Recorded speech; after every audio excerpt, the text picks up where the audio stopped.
আপনারা দেখছেন AMP news, সত্যের সাথে সত্যের পথে। আর আমি রয়েছি এসকে বি রহমান। এই মুহূর্তে আমরা যে জায়গায় দাঁড়িয়ে আছি, চারিদিকে শুধু একটাই কথা, মুবারক মুবারক মুবারক। কে মুবারক আর কে সেবার আলো সংগঠন? দেখুন সেই মুবারকের বাড়ি, যে কোনো রাজনৈতিক নেতা নয়, কোনো বড় ব্যবসায়ী নয়, কিন্তু এই বাড়ির মধ্যে থেকেও আজ মুবারকের নাম সবার মুখে মুখে। প্রত্যেককে রাত দিন দুপুর সমস্ত কিছুকে উপেক্ষা করে মানুষের পাশে দাঁড়ায়, মানুষের পাশে থাকে, তাদের সহযোগিতার চেষ্টা করে। আমরা কথা বলবো মুবারকের সঙ্গে। মুবারক ভাই, আসসালামু আলাইকুম। ওয়ালাইকুম আসসালাম। আজকে আমরা পুরো এলাকা ঘুরলাম, যেখানে পুরো এলাকা ঘুরে আমরা জানতে পারলাম শুধু আপনার নাম, আপনার প্রশংসা এবং আপনার যে সংগঠন সেবার আলো সংগঠন। তো এই যে সংগঠনটা আপনি করেছেন এই বাড়ি থেকে, তো কিভাবে সম্ভব? সম্ভব এটাই কি, আমার কাছে সময় ছিল আর কিছু মানুষের কাছে অর্থ ছিল। তো যার কাছে অর্থ আছে তার কাছে সময় নেই, আমার কাছে সময় আছে আর আমার কাছে অর্থ নেই। তো আমি দেখলাম ভেবে যে আমরা যদি দুজনে এক হতে পারি তাহলে কী হবে, আমরা মানুষের সহযোগিতা করতে পারবো। আজকে পিছিয়ে পড়া মানুষ অনেক কষ্টের মধ্যে আছে। আমি অনেক পরিবারকে দেখেছি যারা অনাহারের জন্য ভুগছে, অনেক বাচ্চাকে দেখেছি যারা কোয়ালিফাইয়ের জন্য বাড়িতে পড়ে আছে, অর্থের জন্য বাড়িতে পড়ে আছে। আমি অনেক পরিবারকে এরকম দেখেছি যারা চিকিৎসার জন্যে বাড়িতে পড়ে আছে। আজকে আমাদের এলাকায় অনেক লোক আছে, অনেক সমাজ সোশ্যাল কাজ করে, কিন্তু রাত 2টোর সময় কাউকে ডাকলে আসতে চায় না, রাত 3টের সময় ডাকলে কাউকে আসতে চায় না, কারোর সময় হয় না হসপিটালে নিয়ে যাওয়ার, কারোর বাচ্চাকে যে নিয়ে গিয়ে স্কুলে অ্যাডমিশন করাবে সে সময় হয় না তাদেরকে, কারোর মেয়েকে নির্যাতন করা হচ্ছে, নারী নির্যাতন করা হচ্ছে, সেই মেয়েটা বাড়িতে পড়ে আছে, তাকে কেউ সহযোগিতা করছে না। তো আমি ভাবলাম যে আমি কিছু করব। কারণ আমি যখন দেখলাম যে একটা ছোট পেনেতে যদি কোটি টাকার হিসাব করা যায়, পচা ফুলেতে যদি পদ্ম ফুল ওঠে, তাহলে আমার দ্বারাতেও কিছু হবে ইনশাআল্লাহ। এই জন্য আমি জাতি ধর্ম বর্ণ নির্বিশেষে সেবার আলো সংগঠন খুলেছি, যাতে অসহায় পিছিয়ে পড়া মানুষের আমি পাশে দাঁড়াতে পারি। আর এর আগে আমি যে সংগঠনটা চালাচ্ছিলাম সেটা বিনা রেজিস্ট্রেশনে চালাচ্ছিলাম কয়েক মাস ধরে। যেমন গোয়ালবাটি, উনসানি গোয়ালবাটিতে আমি 65টা লোকের চোখকে ফ্রিতে আমি চেক আপ করিয়েছি। যেমন আমি 30টা পরিবারকে অন্ন দিয়েছি। যেমন আমি কিছু 2টো পরিবারকে আমি হুইল চেয়ার দিয়েছি। এরকম ধরনের সোশ্যাল কাজ আমি অনেক করেছি। তো করে দেখতে পেলাম যে আমার সাথে অনেক মানুষ সহযোগিতায় এগিয়ে আসছে, যার কারণে আমরা দেখলাম যে এটাকে সরকারি স্বীকৃতি দিতে হবে। কারণ অনেক দুষ্কৃতী লোক আছে যারা আমার পিছনে লাগছে, আমার প্রতিবাদ করছে যে আমি পয়সা তুলে বিভ্রান্তি একটা ছড়াচ্ছে মানুষের মধ্যে যে আমি উল্টোপাল্টা কাজ করি। তো আমি দেখলাম যে আমি যখন উল্টোপাল্টা কাজ করি তখন তাহলে আমাকে সরকারি রেজিস্ট্রেশন করাতে হবে, তবে আমি কিন্তু গণ্য হব। তো সেই জন্য আমি কী করলাম, মহামান্য আদালতের কাছে আমি অ্যাপ্লাই করলাম। মহামান্য আদালত আমাকে সরকারি স্বীকৃতি দিয়েছে, যার রেজিস্ট্রেশন নাম্বার এর আগের ভিডিওতে আমি বলেছিলাম। তো এখন আমি জাতি ধর্ম বর্ণ নির্বিশেষে অসহায় মানুষের পাশে দাঁড়িয়ে থেকে সকলের সহযোগিতা করতে চাই, এই কামনা করি। আচ্ছা, কতদিন আপনাদের এই সংগঠন কতদিন হলো শুরু করেছেন? এই সংগঠন আমরা শুরু করেছি প্রায় 4 থেকে 5 মাস হচ্ছে। এর আগে আমি সোশ্যাল কাজ করতাম, কিন্তু এই সংগঠনের মাধ্যম দিয়ে করতাম না। তো আমি 4 থেকে 5 মাস হয়েছে এই সংগঠন আমি খুলেছি। খোলবার পরে উনসানি গোয়ালবাড়িতে আমি একটা অফিস করেছিলাম। আমি অনেক মানুষের কাছ থেকে আমি সহযোগিতা চেয়েছিলাম, তারা আমাকে সহযোগিতা করেছে। করবার পরে একটা অ্যাম্বুলেন্সকে আমি কিনেছিলাম, কিনে মানুষকে সহযোগিতা করছিলাম রাত্রিরে দিনে। আপনারা হয়তো এলাকা ঘুরে দেখতে পারেন বা জিজ্ঞেস করতে পারেন যে আমি কতটা মানুষের পাশে থাকি আর কতটা মানুষের সহযোগিতা করি। কারণ আমি যদি নিজের মুখ থেকে বলি হয়তো মানুষ বলবে ওখানে যে নিজের মুখ থেকে তৈরি করেছে কথাগুলোকে। না, আপনারা যেহেতু প্রেস, আপনারা এলাকা ঘুরে দেখুন আর আমার ব্যাপারে আপনারা জানতে পারেন। কষ্ট হয় তাদেরই যারা তোলাবাজি করে, যারা মানুষের উপকার করে না। কষ্ট হয় তাদের যারা মানুষের কোনোদিন আজ পর্যন্ত সহযোগিতা করেনি, বা আমার এই অ্যাম্বুলেন্সের 2টো টাকা সহযোগিতা করেনি। এই অ্যাম্বুলেন্সের সহযোগিতা করেছে কারা? না, পিছিয়ে পড়া দরিদ্র মানুষরাই সহযোগিতা করেছে। এই সহযোগিতা করেছে কারা?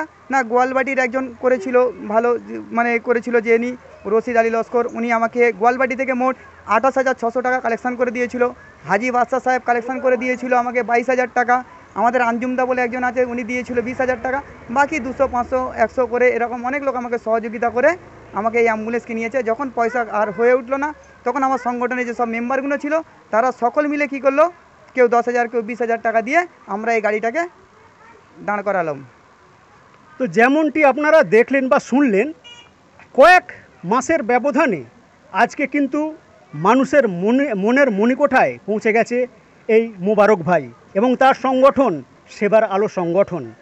আমরা কথা বলে নেওয়ার চেষ্টা করব এখানকার যারা উপকৃত হয়েছেন সাধারণ মানুষ, তাদের মুখ থেকে শুনবো তারা কি বলছে, তারা কতটা সহযোগিতা পেয়েছেন এই সেবার আলো সংগঠন বা মোবারকের কাছ থেকে।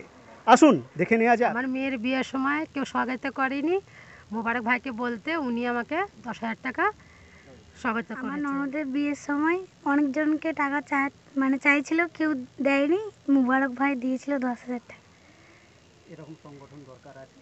হ্যাঁ আছে, এরকমই দরকার। আমরা তো সংগঠন থেকে উপকার পেয়েছি বলতে সব সময় যা সমস্যা হয় মোবারককে ধরলে আমাদের অনেকই সমস্যার সমাধান করে, অনেক হেল্প পেয়েছি, পরেও পেতে চাই। এর জন্য এই সংগঠনটা থাকা খুবই জরুরি। আপনার ছেলের নামে আমার ছেলে তো অ্যাক্সিডেন্ট হয়েছে এই 2 মাস, আমরা অনেকই হেল্প পেয়েছি। এর উদ্যোগ ছিল মোবারক, যে হেল্প পেয়েছি আমরা মোবারকের উদ্যোগেই পেয়েছি। আর কি মোবারক কোনো টাকা পয়সা নিয়েছে? মোবারক টাকা পয়সায় হেল্প করেছে অনেক দিকেই, ও আমার পাশে থাকে। আমার এমনিতেই দুটোই বাচ্চা পেশেন্ট, সবসময় আমার সমস্যা হলে আমি ওকে ধরি, ও আমার হেল্প করে। হ্যাঁ, এরকম সংগঠন থাকা এলাকায় দরকার আছে, অবশ্যই থাকা দরকার। আমি তো হ্যাঁ ওনাদেরকেই জানাই কিছু হলে একটু সাহায্য করো। হ্যাঁ এই ছিল, এবার আমার সব নিজেদের লোকেরা বললো না থাক, ওরাই করবে এখন, না ডাকলে আসে।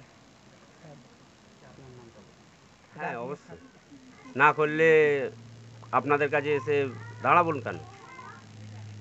এদের ব্যবহার কিরকম? খুব সুন্দর। সময় অসময় ডাকলে অবশ্যই অবশ্যই, রাত বিরিজ যখনই ফোন করব যে এরম ব্যাপার হয়ে গেছে ভাই, আপনারা আগে আসবে। এর জন্য কি কোনো টাকা পয়সা নেই? না না না, মুপে। আপনার নাম? সমস্যা এই আছে কি, যে ঘর দুয়ার আমাদের খুব অসুবিধা আছে, তারা খুব গরিব লোক, একবেলা খাওয়া হয় একবেলা খাওয়া হয় না, তাই কারণে অনেক জায়গায় গেছি, কোথা থেকে আমরা হেল্প পাইনি, কিন্তু মোবারক দার কাছে এসেছি, ওনার থেকে হেল্প আমরা পেয়েছি, আশা করি পাবো।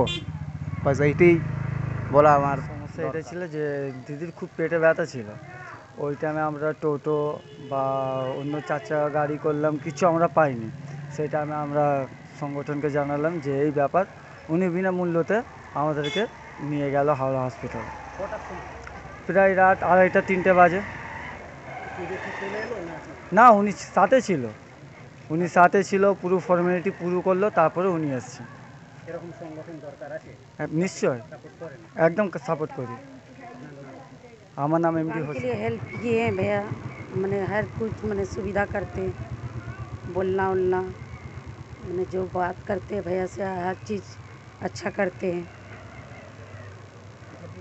जब भी बुलाते हैं सुन लेते हैं, अपना भाई की तरह है भैया। हर चीज़ मैंने सुना करते, नहीं कुछ भी बात करते भैया सुन लेते हैं हमरा। ऐसा आदमी और इसके जैसा ये जो संगठन है, ऐसा कुछ ज़रूरत है इलाका में, तब भी हम लोग बात सुन लेते हैं। আমার নাম হচ্ছে আনোয়ার কামাল খান। শেখ মোবারককে আমি ছোটোবেলা থেকে দেখি, ছোটোবেলা থেকে সোশ্যাল ওয়ার্ক করে, আর যার যেরকম প্রয়োজন হয়, আমি একটু হিন্দিতে বলছি, বাংলা একটু মানে মিশে যাচ্ছে, যার যেরকम प्रयोजन है वो सबका साथ देता है। ये नहीं देखता है कि वो हिंदू है, मुस्लिम है, बिहारी है, सिख है, बंगाली है, वो शुरू से बचपन से ही वो लगा हुआ है सोशल वर्क में। और जहाँ तक हमारे मोहल्ला में तो शुरू से कोई किसी बाहर से आ गया, किसी का भाड़ा नहीं है तो बेचारा कलेक्शन करके वो देता था, कुछ अपने पॉकेट से भी लगा देता था। और मोहल्ला के अलावा बाहर में भी कहीं सुनता है तो दौड़ के जाता है, वो पहले जाके वो हेल्प करता है। और अभी जो सेवा आलो का जो काम कर रहा उसमें भी बहुत उसका मेहनत है, उसके लिए बहुत मेहनत किया और अभी भी मेहनत कर रहा। उसको मोहल्ला के लोग, बाहर के लोग बहुत सपोर्ट करते हैं। लड़का भी बहुत अच्छा है, ईमानदार है, काम बहुत अच्छा करता है। और हम तो चाहते हैं कि पूरे पब्लिक उसका सपोर्ट करे, ताकि इतना छोटा उम्र में इतना बड़ा काम करता है, उसको अगर हम लोग जैसा आदमी सपोर्ट नहीं करेगा तो आगे कैसे बढ़ेगा। ये तो समाज का काम कर रहा है ना, तो समाज के काम करने के लिए लोगों को, पब्लिक को सपोर्ट करना ज़रूरी है।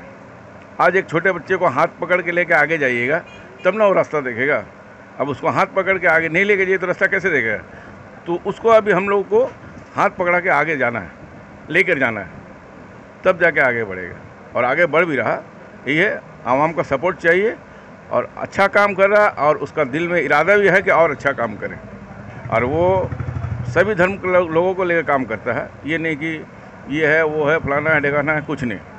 बरसात है, बरसात में भी दौड़ जाता है, किसके घर में पानी गिर रहा है, किसके घर में पानी चू रहा, कोई खाने किसी को खाने नहीं मिल रहा, जाके पूछता है बेचारा। अगर कलेक्शन नहीं हो तो अपने पॉकेट से भी वो खाना पहुंचा देता है, कुछ नहीं 2 किलो चावल भी पहुंचा देता है। तो ऐसा लड़का और कहाँ मिलेगा। हम लोग को तो अपना परिवार से फुर्सत नहीं है, तो वो अपने परिवार बाल बच्चों को छोड़ के सभी काम करता है, और इससे ज़्यादा क्या होगा। ছেলে হিসাবে ও সোশ্যাল কাজে এতে খুব মোবারক। সোশ্যাল কাজের জন্য খুব দৌড়দৌড়ি ছোটাছুটি করে। এই তো সামনেই আমাদের সম্মুখী একটা অ্যাম্বুলেন্স, যেটা আমাদের এলাকায় ছিল না, কোনো দিনই আশা করা যায়নি, কিন্তু ওই মোবারকের দ্বারাতেই ওই আশাটা পূর্ণ আমাদের হয়েছে। আপদ বিপদে ওনাকে পাই আমরা পাশে, এবং কি আমাদের কাছে যা খবর আছে উনি সব কাজই দৌড়দৌড়ি ছুটোছুটি করে কাজটাকে উদ্ধার করার চেষ্টা করে। কিন্তু তার মধ্যে আমাদেরও কিছু সহযোগিতা করা দরকার, ওনার পাশে দাঁড়ানো। আমি গ্রামবাসীর তরফ থেকে এটা বলতে পারি, উনি খুব ভালো ছেলে। উনি কাজের জন্য দৌড়দৌড়ি করে, সোশ্যাল কাজের जगह पे ऐसे लोग होना चाहिए जो ज़रूरत पड़े, इमरजेंसी ज़रूरत पड़ गया, बीमार हो गए, भाई कोई नहीं है, मुबारक भाई जब फ़ोन कर लगाओ, समझे। तो ऐसा बहुत ज़रूरी है, अच्छा है, होना चाहिए हर जगह पे। मेरा नाम अली हसन है। মোবারক তো ঠিকই কাজ করে, মোটামুটি সবার পাশে দাঁড়ায়, ঠিক আছে। আমার কাছে রুগী টুগি নিয়ে আসে, হ্যাঁ, এই আর কি। এগিয়ে যাক, হ্যাঁ এগিয়ে যাক আরও। হ্যাঁ, এরকম ছেলেই দরকার, কারণ সবার পাশে তো দাঁড়াবার মতো সবাই থাকে না, হ্যাঁ। তো সবার পাশে দাঁড়াবার জন্য তো কাউকে দরকার, হ্যাঁ। কাজ করুক গৌতম পাল। আমি চেম্বারে রুগী দেখি, গ্রামীণ চিকিৎসা। ভালোই কাজ করছে, মেয়ে স্বেচ্ছাসেবার সংগঠন খুলেছে, তাতে কাজ ভালোই করছে। এরকম ছেলে কি দরকার আছে? হ্যাঁ, এরকম ছেলে দরকার আছে, মানুষের উপকার করে। হ্যাঁ, আলহামদুলিল্লাহ খুবই ভালোই কাজ করছে। হ্যাঁ, মানুষের যখন যে সমস্যা হয় সে সমস্যায় উনি পাশে দাঁড়ায় আমাদের। যেমন আমার জিজার আর কি জান খারাপ হয়েছিল, উনি বলাই মাত্রই উনি অ্যাম্বুলেন্স নিয়ে, হ্যাঁ, তোমার হাওড়া হসপিটালে নিয়ে গিয়েছে। প্লাস তোমার পয়সাও যে নিয়েছে তাও নয়, শুধু তেল খরচাই উনি চলে গিয়েছে। অত রাত্রে বেশ রাত 12টার সময় গিয়েছে, আর প্রায় সেই 4-5টার সময় এসছে। এরকম কোনো মানুষ পাবো না যে মোবারক ভাইয়ের মতো হেল্প পাওয়া যাবে, ঠিক আছে। আমার এটার কাছে বহুত কৃতজ্ঞ যে মোবারক ভাই আরও আগে বাড়ুক। এটাই আমার আর কি, মানে সরকার থেকে যেহেতু অতটা পাওয়া যায় না এখানে, হ্যাঁ, তো এখানে মোবারক ভাইয়ের মতো একটা সংগঠন থাকার প্রয়োজনও আছে আমার মধ্যে। সমাজসেবা ভালোই কাজ করছে, অ্যাম্বুলেন্স নিয়ে এসে লোকের পাশে দাঁড়ায়, রাত বিরেতে বিপদ আপদে দাঁড়ায়। সমাজের প্রতিনিধি এরকম লোকের দরকার, অবশ্যই ভালো কাজ করে, ঠিক আছে। লোকের বিপদে দাঁড়ায় রাত বিরতে, এর জন্য উনি চেষ্টাও করেছেন, অ্যাম্বুলেন্স আনার জন্যে এনেছেন, এনে পাড়াতে রাখা আছে। এটা লোকের অসুবিধার পাশে দাঁড়ায়। খুব ভালো উপকার করেছে ওরা গিয়ে যা করেছে। এখন আমার মেয়ে ঠিক আছে, জামাইও ঠিক আছে, এখন সব ঠিক আছে। হ্যাঁ, সব ঠিক আছে। এর জন্য কি দোয়া করবেন? হ্যাঁ, দোয়া করবো, কেন দোয়া করুন, আমার অসময় সাথ দিয়েছে। হ্যাঁ, আবার দরকার পড়লে আবার তো যেতে পারবো সেখানে না। এখন ঠিক আছে, জামাই যেটা সমস্যা ছিল সে সমস্যাটা মিটে গেছে। আপনার নাম? আমার নাম, আমার মেয়ের সমস্যা ছিল যে মোবারক আমাকে নিয়ে গিয়ে সব ঠিকঠাক করে দিয়ে, আমার মেয়ে জামাই 1 বছর 2 মাস হয়ে গেছিলো, নিয়ে যাচ্ছিল না, তো মোবারক নিয়ে গিয়ে আমার সব ঠিকঠাক করে দিয়েছে। করে দেওয়ার পর এখন আমার জামাই আর মেয়ে সব সঙ্গে আছে, সব ঠিকঠাক আছে, একদম ওকে। ওই একটা বিয়ের ঝামেলা ছিল, সেই ঝামেলাতে ও গিয়েছিল, গিয়ে কোর্টের একটা ব্যাপার ছিল, সেখানে গিয়ে সলভ হয়েছে। কি চাইছেন, এরকম সংগঠন কি দরকার আছে? হ্যাঁ, ওর যেদিন মানুষ পাশে কেউ থাকা দরকার আছে। একটা কোর্ট কাছারির ব্যাপারে কেউ যেদিন পাশে থাকে, এসব দরকার আছে, সংগঠন থাকা ভালো। আপনার নাম? শেখ সাইফুদ্দিন। এই যে আমি জঙ্গল পেয়েছি, ছোলা, চিনি, খাবার টাবার সব কিছু পেয়েছি, কাপড়ও পেয়েছি। কার কাছ থেকে পেয়েছেন? আমি মোবারকের কাছ থেকে। মানে সেবা